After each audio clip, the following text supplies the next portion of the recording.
ሰላምዬ ውሸት በመጨረሻም ተጋለጠ። ሳሚቾ ሁሉም ነገር አወቀ። ሜሮን እንግዲህ እውነተኛ ስሟ አሴት ተሰማ መሆኑን ለሳሚ ተናገረች። ሰላም ደነገጠች። ምክንያቱም አሁን እንድታወቅባት አልፈለገችም ነበር። ነገሮቹን ያሰበችው ወይም ደግሞ አቅዳ እዛ ቤት የገባችበትን ነገር አላሳካችውም እና በጣም ነበረ የደነገጠችው። ምን እንደምታወራና ምን እንደምትመልስ እራሱ ነበር የጠፋባት። ሰላም ሰላም ቤተሰብ እንዴት ናችሁልኝ? እና ያለው ፈጣሪ የተመሰገነው በያላችሁበት ሰላማችሁ ብዙ ትርፍርፍ ይበልልኝ። ለዚህ ቤት አዲስ የሆናችሁ ሰብስክራይብ፣ ሼር፣ ላይክ እያረጋችሁ ቤተሰብ እንድትሆኑ በትህትና እየጠየቅኩኝ አሴትዬ ክፍል 11 ላይ እንግዲህ ሳሚና ሰላምዬ ተታርቆ ነበር ባይሰበር ማለት ነው። ተታርቆ ራሱ አንድ ቀን ራሱ ፍቅር በፍቅር ሆኖ ሳያድሩ እንግዲህ ሜሮን በድጋሜ እንዲጣሉ ምክንያት ሆናለች ማለት ነው ቤተሰብ።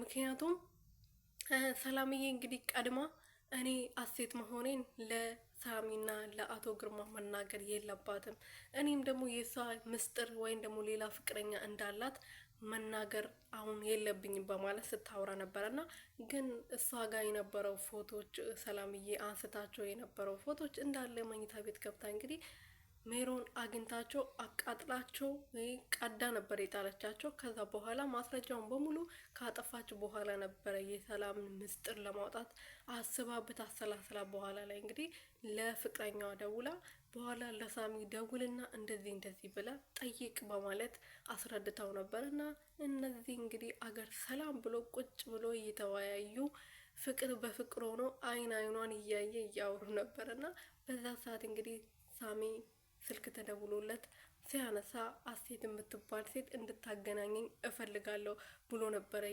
የጠየቀው ማለት ነውና አሴት የምትባል ሴት እዚህ ቤት ውስጥ የለችም በማለት ሲመልስ አለች፣ ይኸው ፊት ለፊት ቆማላለች፣ ውሸቷ ሰላም እውነተኛው አሴት ተሰማ ይሄው ፊት ለፊት ላይ ቆማለች በማለት ሰላምን አጋልጣለች ማለት ነው።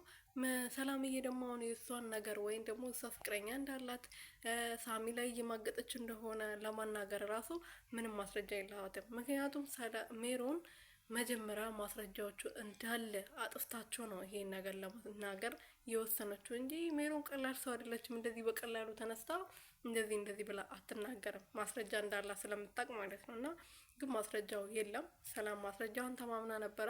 አሁን ደግሞ ሌላ ፍቅረኛ አላት ብላ ማስረጃ ሳታመጣ ብታውራ ድጋሜ ሌላ ውሸታም ትባላለች እና ነገሩ እስከ ብታወቅ ድረስ ማለት ነው ቤተሰብ።